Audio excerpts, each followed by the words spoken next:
Josh Green here for Tungsten Tales. Delighted to be joined by Martin Adams for the first time in quite a while, I believe. Yes, it is. It is indeed, yes. WDF World Championship was announced last week to return to the Lakeside, the home of World Darts, of course. How excited are you to be going back there? I'm very excited to be going back there because for me, having been, played there 25 on the trot there, I mean, it's like home from home. And the one good thing I've always found with Lakeside is that there's always familiar faces around the hotel. It's not like a Premier Inn where the fact you go there one year, that lot of faces go there another time, totally different faces behind the counter and so forth. So but it's a bit like home from home. Yeah. And in terms of the darts setup, I mean, I know you've been playing plenty over the last year or so, whereas many players maybe haven't.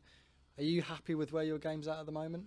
Yeah. I mean, the online stuff we did back last summer was quite good. It evolved, it developed. We started off with just one camera and Zoom, and we went to 2 cameras and so forth, and now we've extended out to studio. So yeah, it's keeps you going, keeps you playing. It's competitive. That's the main thing. Yeah. You're playing competitive darts. It's a little bit different to just standing on your own in front of a dartboard throwing the darts, because that can get very boring. Even though we do have to do it at times, but yeah, it's much better to have competition. And the sort of crop of WDF dart players, I mean, lots of them maybe won't have had the chance to practice over the last year or so, but we saw at the weekend the first ranked events came back into play, and hopefully in the lead up to the World Championships, we're still 6-7 months away from that, they will have the chance to build up those points, and there'll be a qualification criteria for a crop of players that we're excited to see. Oh, exactly, yeah. I think it will bring along some new talent that we probably haven't seen before. A lot of the if you want the old guard, probably haven't played a lot and maybe not intending to. I don't know. Other players have moved on in different other ways.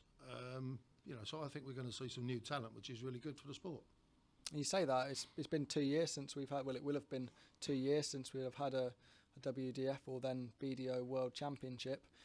So there will be an overturn of the crop, and there will be some new names that have maybe turned, not professional, but youth players that have gone from amateur darts and youth darts, turned to that side of things, and players that have dropped off the tour in the PDC as well. So there's going to be lots of new names. Yeah, I think so, yeah. I think it could be a very interesting few months leading up to the World Championships. I don't know. It's an odd one, really. You just don't know what's going to happen, and it's one of them where you just got to play it out and see what happens. As a player, is it sort of a culmination of all the hard work? Because it's very important in all fields to have something to work towards, and if you've got a World Championship there and an appearance at Lakeside, it's something very big to work towards. Well, it is, yeah. I mean, the players have always got to have goals to reach. I think they have anyway. And, there's the World Masters in the diary, you've got the World Championship coming up. So, yes, the announcement of ranking events as well, and they will keep coming along. It gives players, I can go there, I can, pick up maybe some points there, and if I win one, or some, it's hard to say what goals players will set themselves, but I'm sure there will be a strong, talented field. Yeah, field. I think so. A strong, talented field of players. I'm sure of it. And in terms of yourself, you said you're happy with where your game's at the moment. Yep. Can we expect to see you back on the Lakeside stage, or will you be taking the commentary box and the punditry duties once again? I don't know. If I accumulate the necessary points and I've got a good position in the table, then I'd love to play. But if I don't, I don't. It's one of those. Yeah. Okay. Well, thank you very much, Martin. Really appreciate your time, and we'll speak to you again soon. You're very welcome. Thank you very much.